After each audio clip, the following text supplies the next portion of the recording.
ನೀನಿನ್ನೂ ನಿಜವಾಗ್ಲೂ ಅದೇ ಜಾಗದಲ್ಲಿ ಇರ್ಬೇಕಾ? Do you really want still stay there after all this things?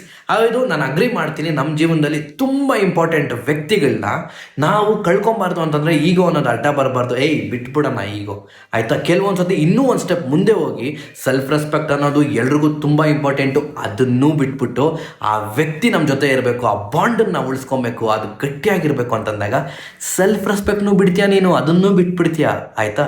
ಇಷ್ಟೆಲ್ಲ ಎಫರ್ಟ್ಸ್ ಆಗ್ತಾರೋ ನಿನಗೆ, ಬಿಡು, ನೀನು ಇಂಡಿವಿಜುವಾಲಿಟಿ ಬಿಡು, ಆ ಎಫರ್ಟ್ಸ್ ಅಷ್ಟೇ ಎಫರ್ಟ್ಸ್ ಅವ್ರ ಕಡೆಯಿಂದ ವಾಪಸ್ ಬರಬೇಕು ಅಂತ ನಾವು ಎಕ್ಸ್ಪೆಕ್ಟ್ ಮಾಡೋದು ತಪ್ಪು.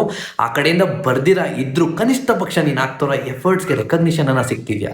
ಇಲ್ಲ, ನೀನು ಆಗ್ತಾ ಇರೋ ಎಫರ್ಟ್ಸ್ ಅಥವಾ ನೀನು ತೋರಿಸ್ತಾ ಇರೋ ಪ್ರೀತಿ, ಕನ್ಸರ್ನ್ ಎಲ್ಲನೂ ಅವ್ರಿಗೆ ಚೆನ್ನಾಗಿದೆ, ಚೆನ್ನಾಗಿಲ್ಲ ಅಂತಲ್ಲ, ಆದರೆ ಅದು ಇದ್ದರೂ ಇಲ್ಲ ಅಂದರೂ ಅದು ಅವ್ರಿಗೆ ಡಿಫ್ರೆನ್ಷಿಯೇಟ್ ಮಾಡಲ್ಲ. ಅದು ಅವ್ರ ಇಂಡಿವಿಜುವಲ್ ಚಾಯ್ಸ್. ನೀನು ಅಷ್ಟೆಲ್ಲ ಮಾಡಿ, ಅಷ್ಟೆಲ್ಲ ಎಫರ್ಟ್ಸ್ ಹಾಕಿ, ನೀನು ಅಷ್ಟೆಲ್ಲ ಡಿಸ್ರೆಸ್ಪೆಕ್ಟ್ ಆಗಿ ತಗೊಂತೀಯ. You don't deserve disrespect. ಹಾಗಿರ್ಬೇಕಾದ್ರೆ why do you want all this things? ಸರಿ, ವರ್ಷಗಳು ಕಳೀತಾನೆ ಇದೆ, but you are still there. Come on, you don't deserve that disrespect.